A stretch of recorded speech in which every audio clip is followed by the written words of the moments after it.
Praise the lord, హల్లెలూయా. దేవుని బిడ్డలారా, కొద్దిసేపు దేవుని వాక్యాన్ని మనం ధ్యానం చేసుకున్నాం. దేవుని యొక్క వాక్యంలో మనం చూడబోతున్నటువంటిది, దేవుడు తీర్చని కష్టాలు ఏదైనా ఉందా? దేవుడు తీర్చని బాధ ఏమైనా ఉంటుందా? దేవునికి అసాధ్యమైనది ఏమైనా ఉంటుందా? దేవునికి సమస్తము సాధ్యం. ఆయన సమస్తం తీర్చగలుగుతాడు. ఈ 7 వారాల ప్రార్థన వలన దేవుడి కార్యాలు దేవుడు చేస్తాడా అన్నటువంటి సందేహము చాలా మందికి ఉండొచ్చు. ఆయన చేస్తాడా లేదా అన్నటువంటిది మనం బైబిల్లో నుండే చూడాలి. అన్నీ కూడా మన జీవితంలో ఏ కార్యం జరగాలన్నా, ఏ పని జరగాలన్నా దేవుడే జరిగించాలి. దేవుడు జరిగిస్తేనే మనకు అన్నీ. దేవుడు జరిగించకపోతే మనమేమీ సాధించలేము. అంటే ప్రభు మన జీవితాల్లో చేసే ప్రతి పని, ప్రతి కార్యం, ప్రతిదీ కూడా దేవునికి మహిమకరంగానే జరగాలి. ఇప్పుడు నేను చెప్పబోయే అంశం ఏంటంటే, ఒక 7 పాయింట్లు చెప్పేస్తాను. దేవుడు ఏమేమి తీర్చును, క్లుప్తంగా మీకు వివరించాను. ఏమేమి తీర్చును అంశం ఏమినైనా, దేవుడు ఏమేమి తీర్చును అన్నది మనం చూస్తూ ఉన్నాం. ఏమి తీరుస్తాడు అని ఒక్కొక్కటిగా మనం చూస్తే, మొదటిది చాలా, అదే చెప్పాను, అన్నిటినీ తీర్చగలుగుతాడు, సమస్తమును ఆయనకు సాధ్యమే. అయితే కొన్నిటిని ఒక 7 పాయింట్లు మనం చూసేసి ముగిద్దాం. మనకు అప్పటికే సమయం అయిపోతుంది. చాలా జాగ్రత్తగా ఉంది. మొట్టమొదటిగా లూకా సువార్త 18వ అధ్యాయములో 8వ వాక్యము అందరికి తెలిసిన సంగతులే. అయితే ఒకసారి గుర్తు చేస్తాను, జ్ఞాపకం చేస్తాను. ఆయన వారికి త్వరగా న్యాయము తీర్చును ఉందా? త్వరగా ఆయన వారికి త్వరగా, అనగా దేవుడు వారికి త్వరగా న్యాయము తీర్చును. ఎవరెవరైతే అన్యాయము చేయబడి ఉన్నారో, వారందరికీ దేవుడు త్వరగా న్యాయం తీరుస్తాడట. ఆలస్యం కాకుండా త్వరగా దేవుడు న్యాయం తీర్చే దేవుడుగా కనబడుతున్నాడు. మనకి ఈ సంఘటన మనందరికీ బాగా తెలుసు. ఏంటిది? ఒక విధవరాలు. ఆ విధవరాలికి, తన ప్రతివాదికి ఎప్పుడు గొడవ, ఏదో సమస్య. ఆమె వలన ఈమె అన్యాయం చేయబడింది కనుక, అలాగా అన్యాయం చేయబడినటువంటి ఆమె, ఆ ఊరిలో అన్యాయస్తుడైనటువంటి న్యాయాధిపతి ఉన్నాడు. దేవునికి భయపడిన వాడు, మనుషులకి భయపడని వాడు. వాడు అన్యాయస్తుడైన న్యాయాధిపతి అని బైబిల్లో రాయబడి ఉన్నది. ఆయన దగ్గరికి వెళ్ళింది, తన కష్టం తీర్చమని, తన సమస్య తీర్చమని, తన బాధను తీర్చమని, తనకొక న్యాయం చేయమని ఆయన దగ్గరికి వెళ్ళింది.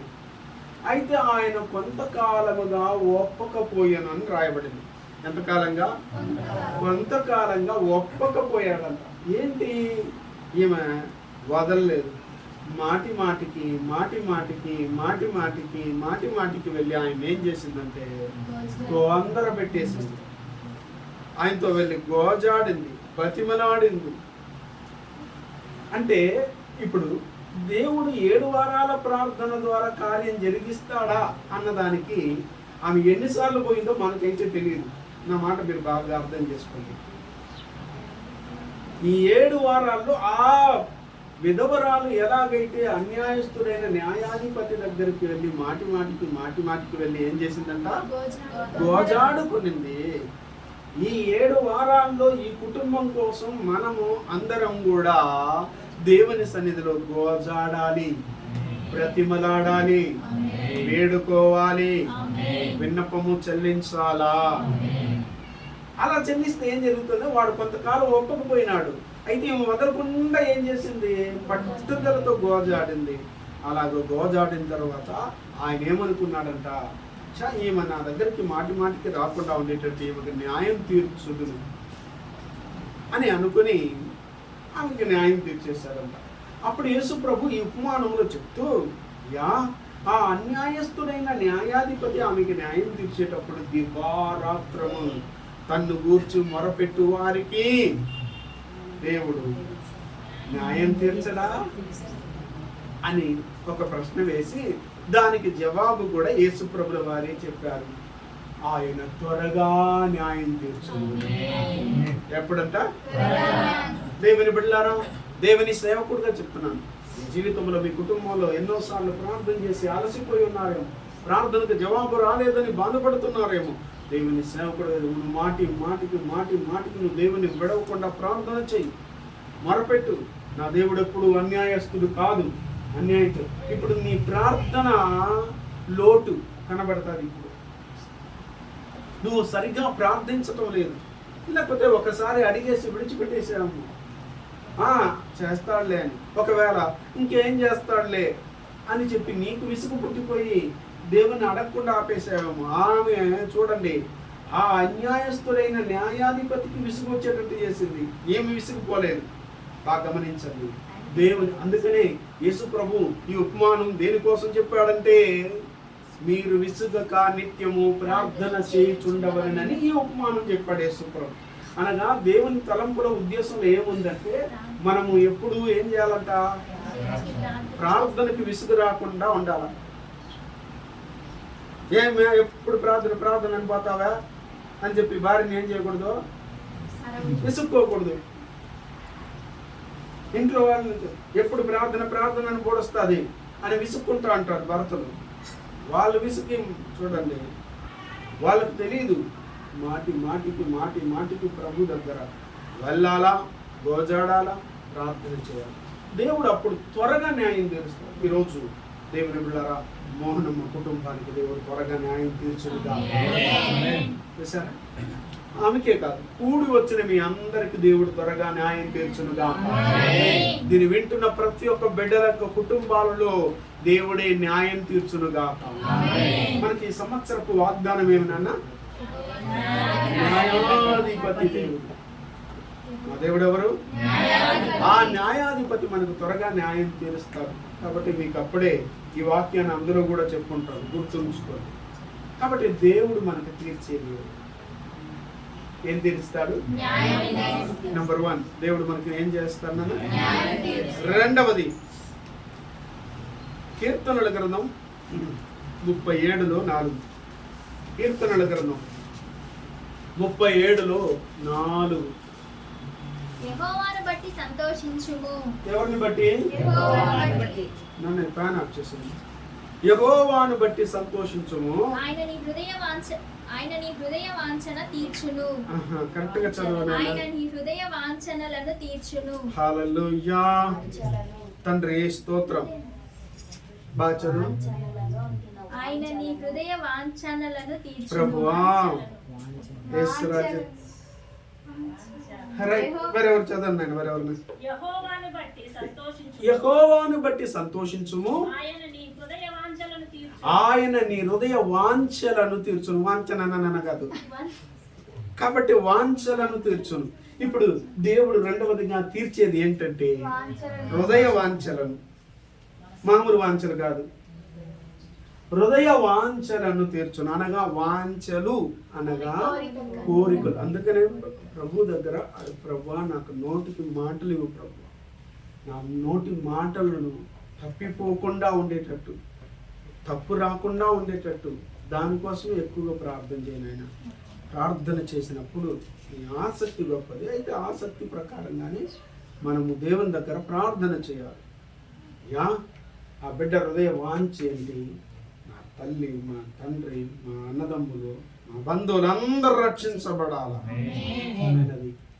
చూడండి, అలా రక్షించబడాలా అన్నటువంటి వాంఛ, అది దాన్ని కోరిక అంటారు. ఆమెది ఈరోజు మీకు కూడా హృదయ వాంఛలు ఏవైతే ఉన్నాయో అవి మంచివే, గుర్తుపెట్టుకోండి. ఆ హృదయ వాంఛలు చెడ్డవి దేవుడు చేయడు. దేవునికి నచ్చనివి, గిట్టనివి దేవుడు ఎప్పుడు చెయ్యడు. దేవుడు చేసే ఏ కార్యమైనా కానీ ఆ హృదయ వాంఛలు ఉందే మంచివి, అది మేలుకరమైనటువంటివి ఏవైతే ఉన్నాయో ఆ మేలుకరమైనటువంటి హృదయ వాంఛలను దేవుడు తీర్చుస్తాడు. అది బాగా గుర్తుపెట్టుకోండి. కాబట్టి చూడండి, నువ్వు వదిలేవా, హృదయ వాంఛలు ఎప్పుడు తీర్చబడుతుంది అని మనం చూస్తే అక్కడ మనకు ఒక కండిషన్ ఒకటి పెట్టాడు నాయన. ఇప్పుడు దేవుడు మనకి తీర్చాలంటే మొట్టమొదటి దాంట్లో ఒక కండిషన్ ఉంది. దేవుడు మనకు న్యాయం తీర్చాలంటే మనం ఏం చేయాలా? దేవుని దగ్గర మాటి మాటికి ఏం చేయాలా? మోజాడి ప్రార్థన అనగా విసుగక నిత్యము ప్రార్థన చేయాలి. కాన్సెప్ట్ అది. అలా చేస్తే దేవుడు ఖచ్చితంగా దేవుడు ఏం చేస్తాడు? న్యాయం తీరుస్తాడు. ఏ కార్యమైనా ఊరికే తీర్చేస్తాడని మీ మనసులో అనుకునేసి భ్రమపడకూడదు. ఓకేనా? రెండవది, దేవుడు మన హృదయ వాంఛలు తీర్చాలి. హృదయ వాంఛలు తీర్చాలంటే నీవు చేయాల్సిన పని ఏంటంటే నీవు యెహోవాను బట్టి సంతోషించాలి. ఎవరిని బట్టి? కాబట్టి ఆ హృదయ వాంఛలు తీరుస్తానంటే, ఇప్పుడు దొంగకు ఒక హృదయ వాంఛ ఉంటుంది. ఏమి? నేను ఈరోజు ఏటీఎం పోయి కొల్లగొట్టాలా, లేకపోతే బ్యాంకు కొల్లగొట్టాలా అని హృదయం వాంఛ అనుకో. దేవుడు తీర్చేస్తాడా? అలాగే ఒక ప్రేమికుడు ఒక ప్రేమికురాలు పలానా వాళ్ళని ప్రేమిస్తున్నాను అని నీ హృదయ వాంఛ, దాన్ని తీర్చేయి ప్రభు అంటే తీర్చేస్తాడా? అది తప్పది. అలాంటివి దేవుడు తీర్చడు. మీరు సంకలు ఎగరేసుకోకూడదు. దేవుడు తీరుస్తాడట, అన్ని తీర్చేస్తాడని. కాబట్టి మన హృదయ వాంఛలు ఏవి? దేవునికి నచ్చాలా, దేవునికి ఇష్టమైనదిగా ఉండాలా, దేవునికి మహిమకరంగా ఉండాలా, అది దేవుని పని కొరకై ఉండాలా. ఆ హృదయ వాంఛలు కూడా కోరికలు మనిషికి ఒకటే రెండా? ఎన్నో పుడతాయి వాంఛలు. ఆ కోరికలు ఎన్నో పుడతాయి. ఎన్ని కోరికలు పుడతాయో అన్ని కోరికలు మంచివేనా చెడ్డవి ఉన్నాయా? చెప్పండి. చెడ్డవి కూడా ఉన్నాయి. కాబట్టి అన్ని తీర్చేస్తాడని నువ్వు భ్రమపడిపోతే ఎట్లా? కాబట్టి అందుకనే వాక్యాన్ని మనం ఏం చేసుకోకూడదు?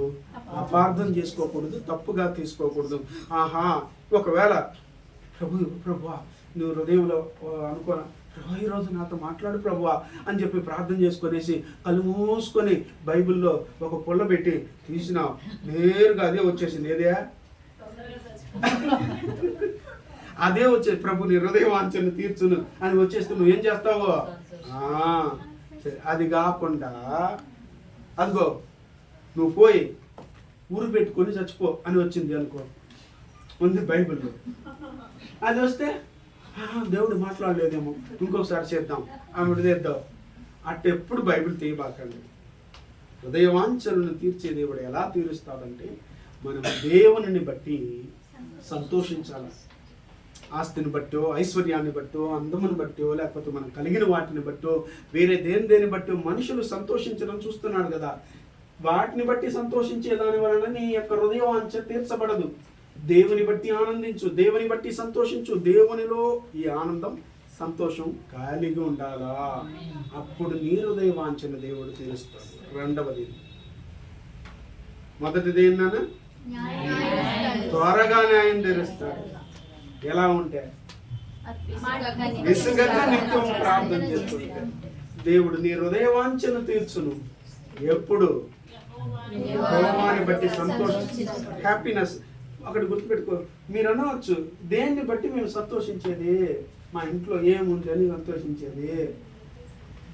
ఒక కుర్చీ కూడా లేదే, పక్కింట్లో తీసుకొచ్చేసినానే.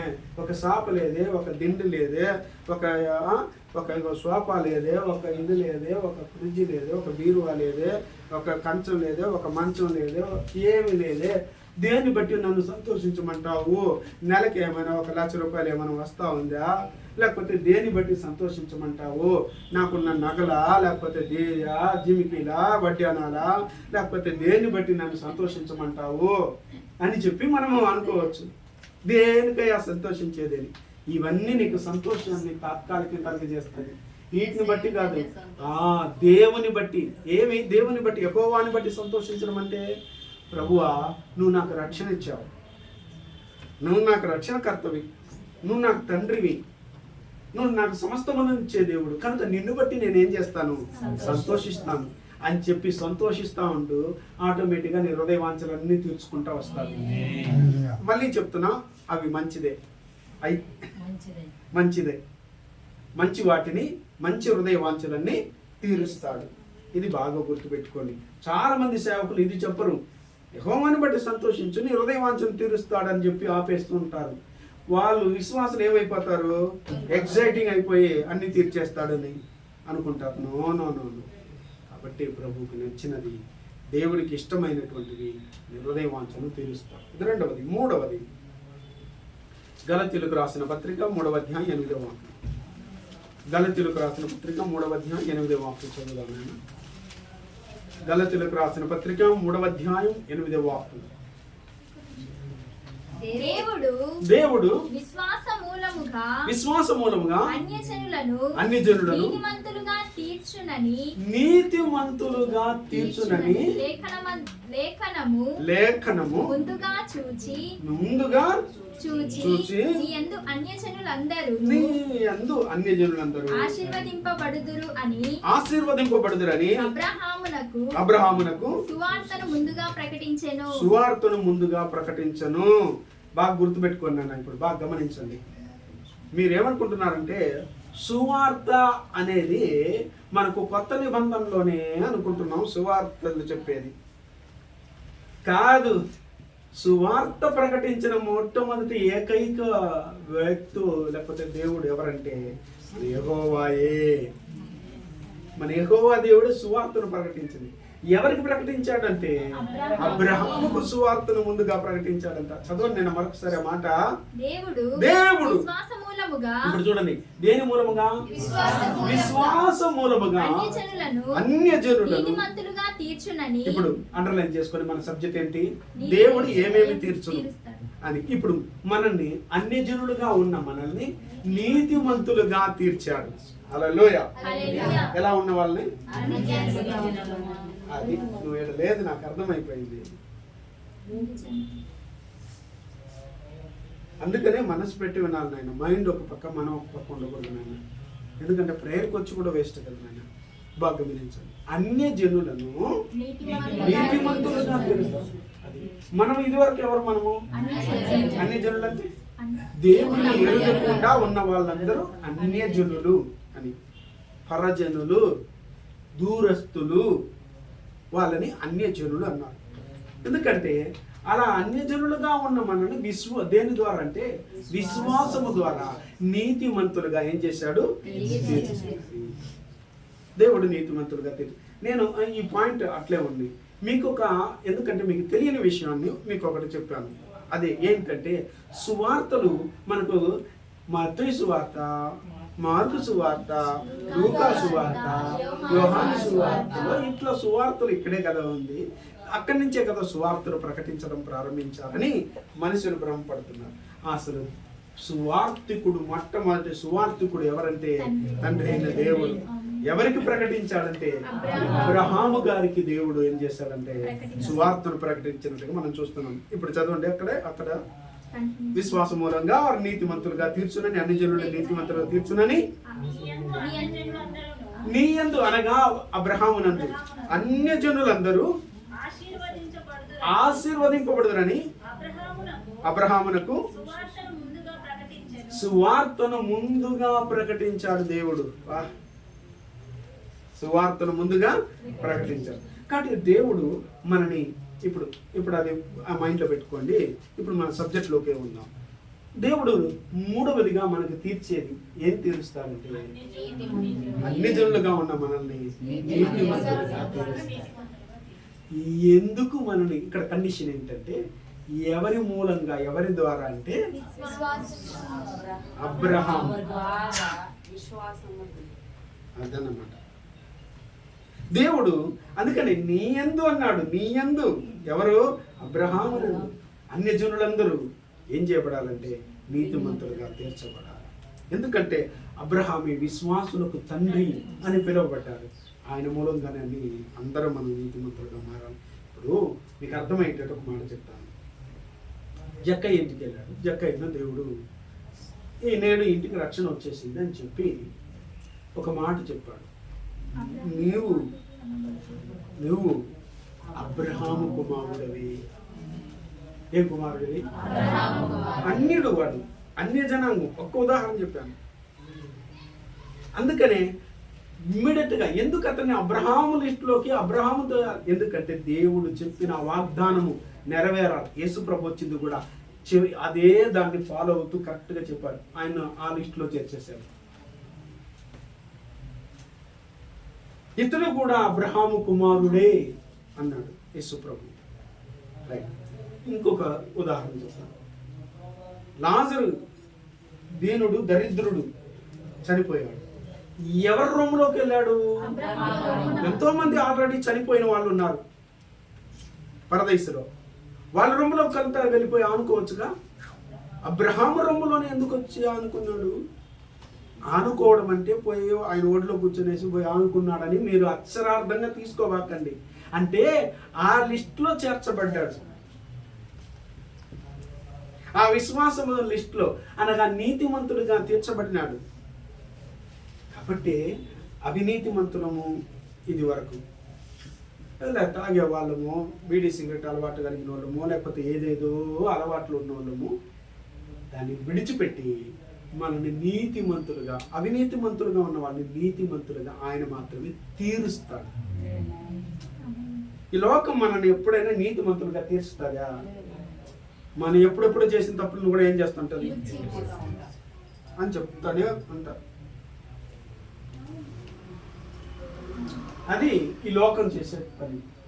నా ప్రభు ఏం చేస్తాడు అంటే చెప్పడు, దాన్ని తీసేసి నిన్ను నీతిమంతులుగా మార్చేసి నీతిమంతుల లిస్టులో తీసుకొచ్చి నిలబెడతాడు.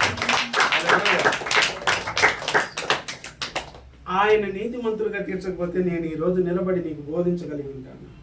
చెప్పండి.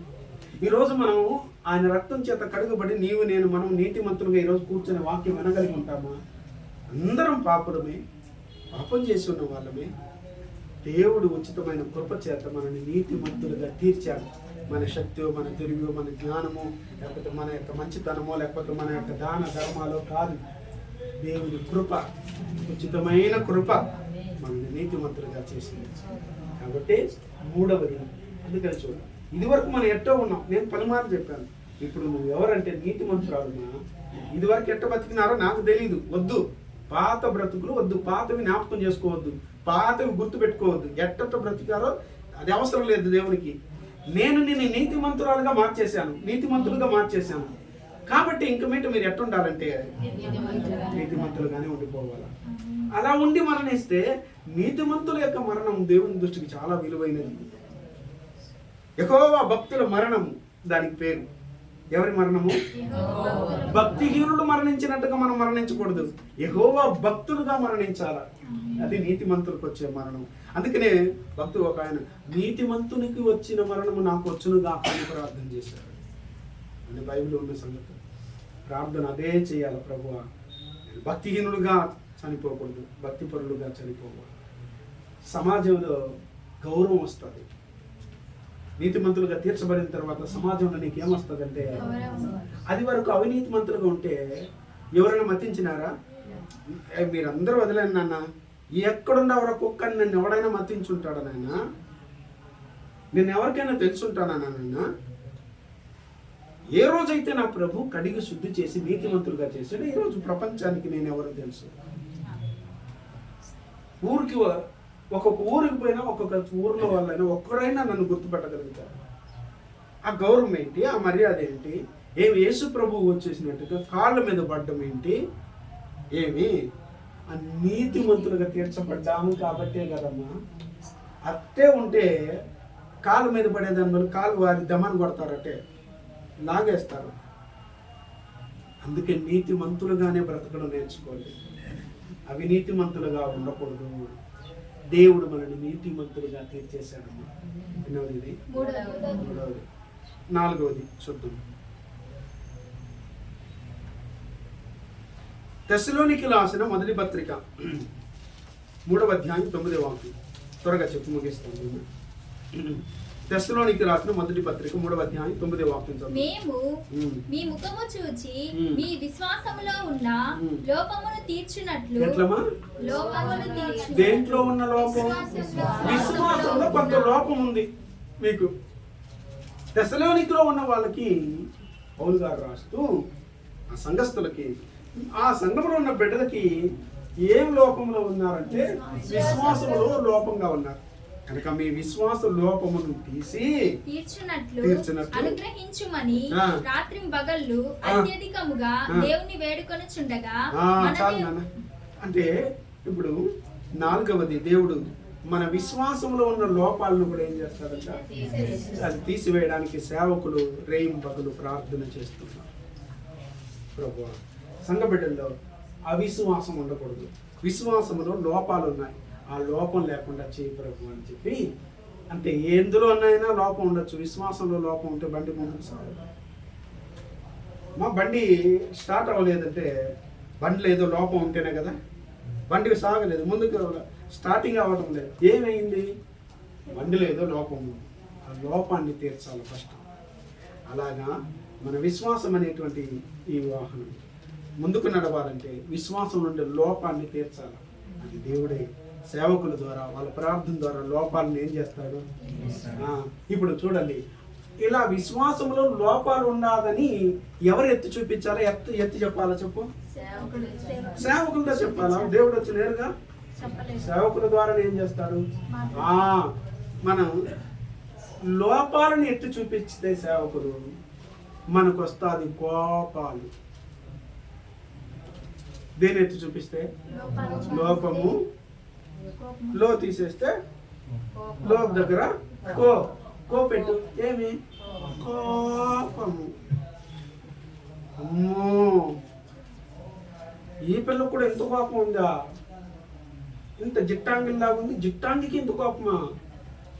ఇంత గిడ్డాంగికి ఇంత కోపమా అనిపిస్తుంది.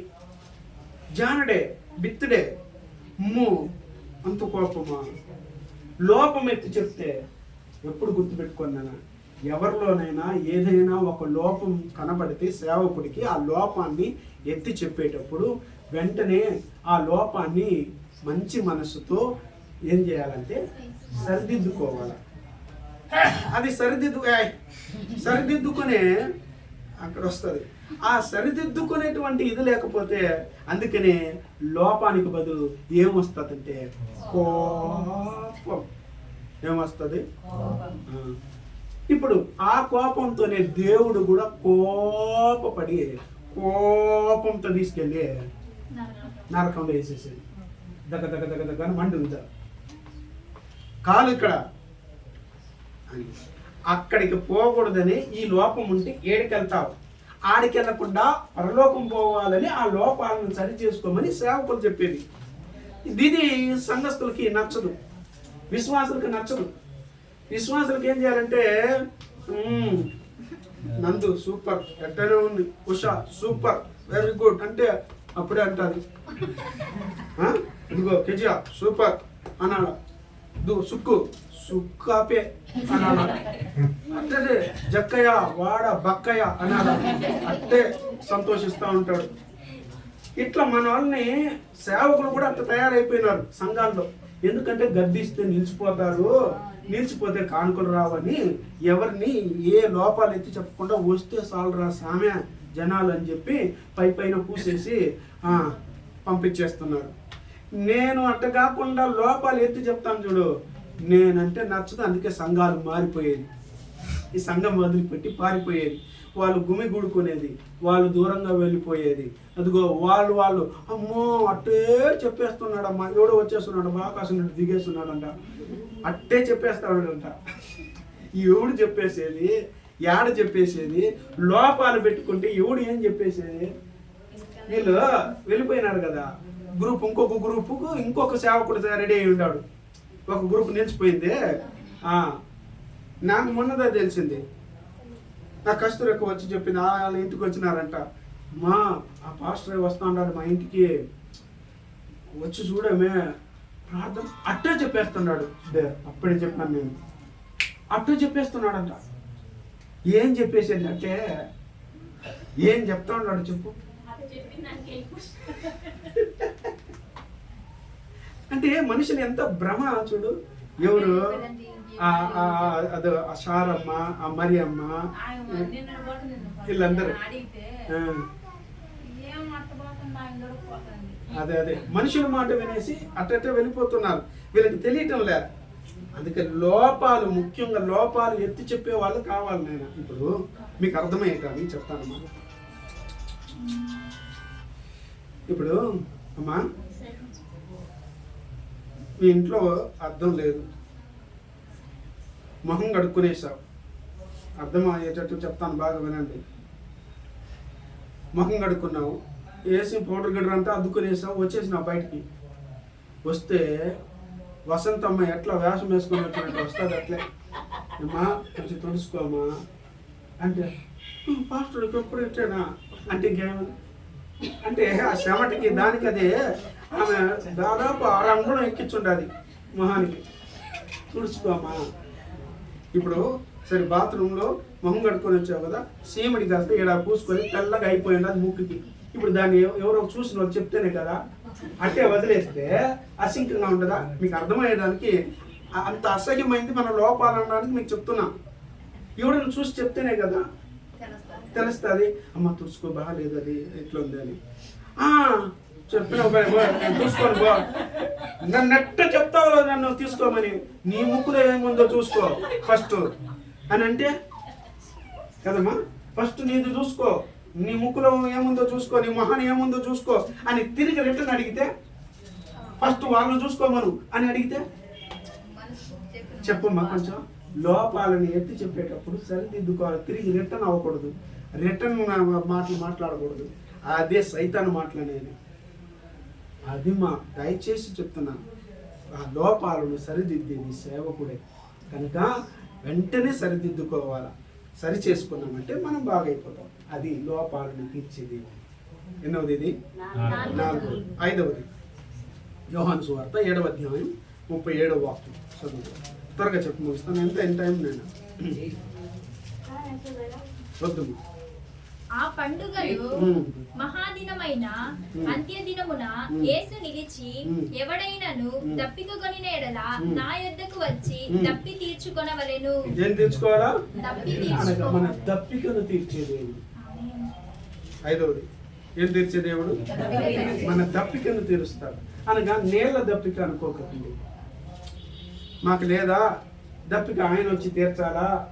మాకు మినరల్ వాటర్ల మీద మినరల్ వాటర్లు ఉన్నాయి, రకరకాల వాటర్లు ఉన్నాయి, జ్యూసులు ఉన్నాయి, అవి ఉన్నాయి, దప్పికేసి దాగం వేసి తీర్చుకునేస్తాం. పాప ఇదైపోయినా కూడా డబ్బు ఎత్తుకొని నేరుగా పోయి అంగడిలో పోయి కొనుక్కొని కావాల్సిన తర్వాత దప్పికి తీర్చుకుంటాను. ఆయన వచ్చి ఏం తీర్చేది? వందలు కావచ్చంటే కొనుక్కొని తింటారు. కానీ ఆ చేతులు కూడా వందలు ఎప్పుడైనా కానికేసారంటే ఈ కడుపుకి ఎన్ని వేసేస్తామంటే 100,000 వేసేస్తాం. చూడండి, తెల్ల మనకి ఇంకా బాగా గుర్తుంచుకోండి. ఈ దప్పిక ఏమిటంటే చూడండి, నీటి వాగులు కొరకే దుప్పి ఆశించినట్లు దేవా నీ కొరకే నా ప్రాణము ఆశపడుతుంది అనగా దప్పికుంటాను. అలా దప్పిక అనేటువంటిది దేవుని గురించినటువంటి దప్పిక ఉంటే ఆ దప్పికను ఆయనే నీకు కనబడి తీరుస్తాడు. లోకరీతి దప్పిక కాదు, పాపపు దప్పిక కాదు ఇవి. కాబట్టి ఇది దేవుని గురించిన దప్పికే ఉండాలి, దైవికమైన దప్పిక. ఆ దప్పిక చేత దేవుడే నీ దప్పికను తీరుస్తాడు. 5వది 6వది 2 త్వరగా చెప్పి ముగిస్తాను. ఫిలిప్పీయులకు రాసిన పత్రిక 4:19. దేవుడు తీర్చున్నది ఏమేమి తీర్చుతాడు అనేది నేను చెప్తున్నాను మీకు. చదవండి ఇప్పుడు 4:19. కాగా దేవుడు తన ఐశ్వర్యము చొప్పున క్రీస్తు యేసునందు మహిమలో మీ ప్రతి అవసరాన్ని ఏం చేస్తాడట? అమ్మా, ఈ 7 వారాల ప్రార్థనలో ప్రభువు నీకు వాగ్దానం, మీ ప్రతి అవసరతను తీరుస్తాడు. ప్రతి అవసరత అంటే బాగా గమనించండి. ఇక్కడ మీకు అర్థం అవ్వాలా. అనవసరమైంది కాదు, రాసుకోండి. అనవసరమైనవి తీర్చడు. అవసరము అనగా ఇది అత్యవసరమైన చికిత్స అంటారు కదమ్మా. అవసరము వేరు, అత్యవసరం వేరు.